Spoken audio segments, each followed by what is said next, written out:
Following the frosty relationship between the presidential candidate of the People's Democratic Party (PDP), Alhaji Atiku Abubakar, and Governor Nyesom Wike-led Integrity Group, a last-minute push by former military president General Ibrahim Babangida (retired), former President Goodluck Ebele Jonathan, and prominent party leaders to resolve the crisis is ongoing and is expected to yield positive results, Vanguard has gathered. Atiku and the Rivers State Governor have been at daggers drawn over demand for the resignation of PDP National Chairman Senator Iyorchia Ayu. However, both camps said they were committed to resolving the crisis before the 2023 general elections. Atiku and Wike visited IBB and Jonathan recently, where the crisis rocking the party was discussed at length. Peace moves by IBB, Jonathan, and others. A member of the Integrity Group told Vanguard in confidence that there were efforts to get Atiku and Wike to reconcile. The source said, "A lot of people have intervened. They have told Atiku to go and reconcile with those who are aggrieved." IBB told Atiku and his team to go and reconcile with Wike and his allies. Other party leaders also told Atiku that he caused the problem and should go and solve it. Asked whether Wike and his allies were interested in making peace, the source said, "Honestly, there are so many people within the Integrity Group who are genuine PDP leaders and have said that all Atiku ought to have done, which he can still do, is to ask Ayu to go. If Atiku should mount pressure on Ayu to resign, he will resign.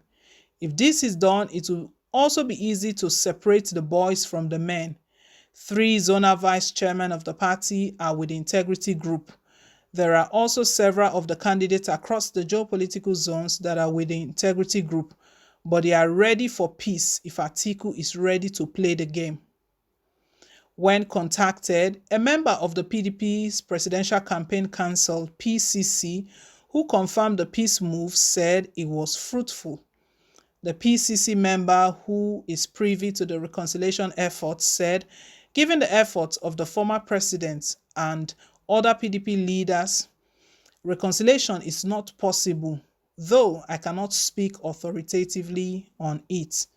I'm aware there are internal efforts to intervene, but I cannot speak on the terms of it."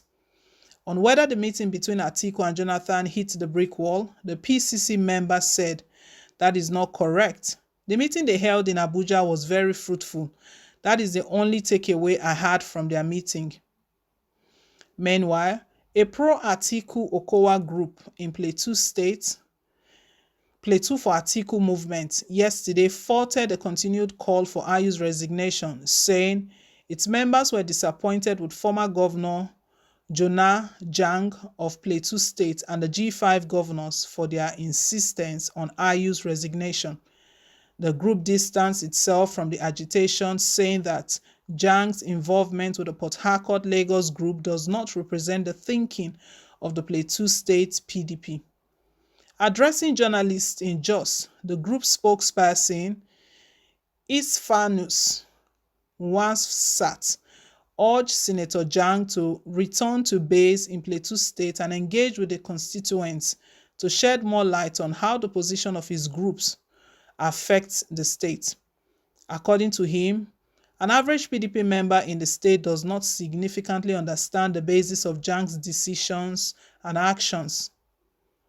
FF0jourdT, a former speaker of the State House of Assembly, said, "One of the key demands of the G5 governors is that the chairman of the party should resign because he had agreed to do so before he emerged as the chairman if the North produced the flag bearer of the party.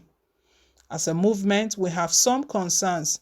If the chairman resigns, what happens to the deputy national chairman North, who is required by the PDP constitution to assume leadership? Shifting the national chairmanship of the party at this moment will affect other positions, thereby leading to broad-based consultations and consensus for which time is not available. No serious political party will engage in leadership change at a time other political competitors are out in the field canvassing for votes from the electorate." As critical stakeholders working for the victory of the PDP, we are deeply concerned by the involvement and participation of one of our leaders and former governor, senator, and member of the Board of Trustees and founding member of the PDP, Dr. Jang, with the Port Harcourt Lagos group. We are constrained to say that the agitation of the group to which he is part does not represent the thinking of the party and its members in the state. Therefore, we wish to request that he should return to base in Plateau State and engage with his constituents to shed more light on how the positions taken by the Port Harcourt Lagos group affect us in the state. On the average, members of the PDP in Plateau State do not sufficiently understand the basis for his decisions and actions. As an important state in the North Central Zone, we also seek to know what we are going to get in exchange for giving up the national chairmanship of the party, which he supports. Since this position belongs to the North Central Zone, since we do not hold the presidential ticket, and since we have not been briefed or carried along, we see it as a disservice to us for the group to continue to demand the resignation of the chairman without spelling out the terms. We condemn the prolongation of conditions that will hurt our party and our candidates in any form. A stitch in time saves 9, it is told. PDP crisis. IBB, Goodluck, Ebele Jonathan, and others move to reconcile Atiku and Wike. The reason this has been ongoing, anytime it's on the news, is PDP crisis, and the PDP crisis is centered around Atiku and Wike. And these two people, they are heavyweights. No one is ready to budge. Atiku is saying no way, Iyorchia will not go. Wike is saying if Iyorchia doesn't go, then we are not supporting you, we are not with you, we are not behind you. That is the only thing Wike is asking for. It's not like he's asking for any slot or make me vice president or anything of such. But the interesting one that has come up right now is that even the North, they are beginning to demand that if in the event that Iyorchia steps down, what happens? Because the next person to him is even from the North again. Now, what happens and what happens to the zone? What will the North get in return? And to them, the basis for demanding that Iyorchia should resign doesn't make sense to them. It doesn't add up. The other political parties are strategizing, as putting plans in place. They are soliciting for votes from the electorate, while PDP are busy fighting. They are fighting themselves. This is very serious because a lot of heavyweights within the party chieftains, they've tried to intervene. All of their help or all of the moves they've made to reconcile them has not yielded any result. Although the party itself, they are saying that plans are ongoing, they are almost there, they are getting there. You remember a couple of days ago, the headline was Atiku's midnight